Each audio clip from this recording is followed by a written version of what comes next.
When Yoda tried to destroy Sidious in Revenge of the Sith, his loss to Palpatine represented the Jedi's failure to recognize the changing threat posed by the Sith, who had evolved their tactics and power significantly over time. The duel between Sidious and Yoda demonstrated the immense power of the dark side of the Force and showcased how Palpatine had fully embraced the dark side and used its strength to overpower even the most skilled Jedi Master in Yoda. In the novelization of Revenge of the Sith, Yoda's thoughts during his duel with Palpatine are shown in detail, and the book even reveals that Yoda knew he could never defeat Sidious in their duel. Let's get right into it.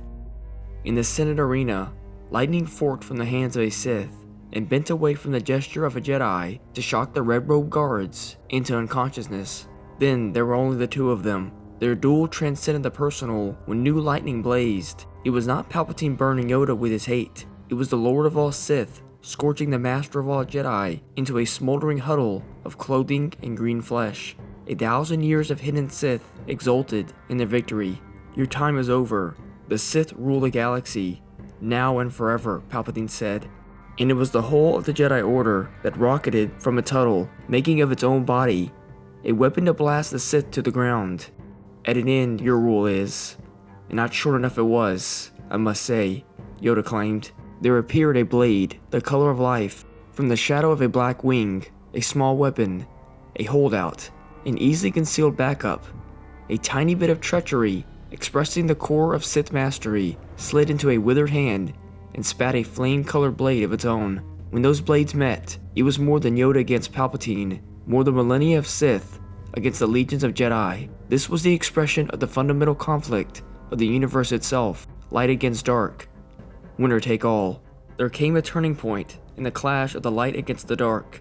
It did not come from a flash of lightning or slash of energy blade, though there were these in plenty. It did not come from a flying kick or a surgically precise punch, though these were traded too. It came as the battle shifted from the holding office to the great Chancellor's podium. It came as the hydraulic lift beneath the podium raised on its tower of Durasteel 100 meters and more, so that it became a laser point of battle, flaring at the focus the vast emptiness of the Senate arena. It came as the Force in the podium's controls ripped delegation pods free of the curving walls and made them of hammers, battering rams, catapult stones crashing and crushing against each other in a rolling thunder roar that echoed the Senate's cheers for the galaxy's new emperor. It came when the Avatar of Light resolved into the lineage of the Jedi, when the lineage of the Jedi refined into one single Jedi. It came when Master Yoda found himself alone against the dark. In that lightning spear tornado of feet and fists and blades and bashing machines, Yoda's vision finally pierced the darkness that had clouded the Force. Finally, Yoda saw the truth. This truth that he, the Avatar of Light, Supreme Master of the Jedi Order, the fiercest, most implacable, most devastatingly powerful foe the darkness had ever known, just didn't have it. He'd never had it. He had lost control before he started. He had lost before he was born. The Sith had changed. The Sith had grown, had adapted, had invested 1,000 years worth of intensive study into every aspect of not only the Force, but Jedi lore itself, in preparation for exactly this day. The Sith had remade themselves. They had become new. While the Jedi had spent that same millennium training to refight the last war. The new Sith could not be destroyed with a lightsaber. They could not be burned away by any torch of the Force.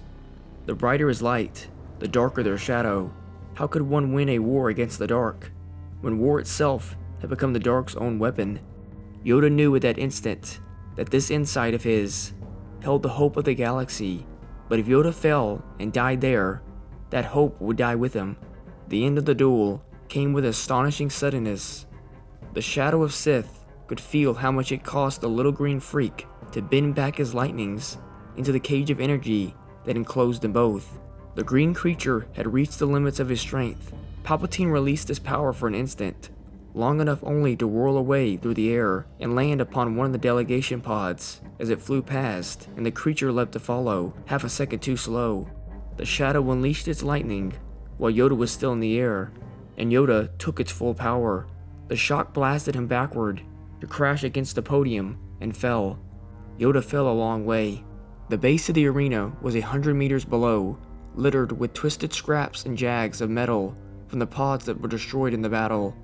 And as Yoda fell, finally, above the victorious shadow, became once again only Palpatine, a very old, very tired man, gasping for air as he leaned on the pod's rail. Old he might have been, but there was nothing wrong with his eyesight. He scanned the wreckage below.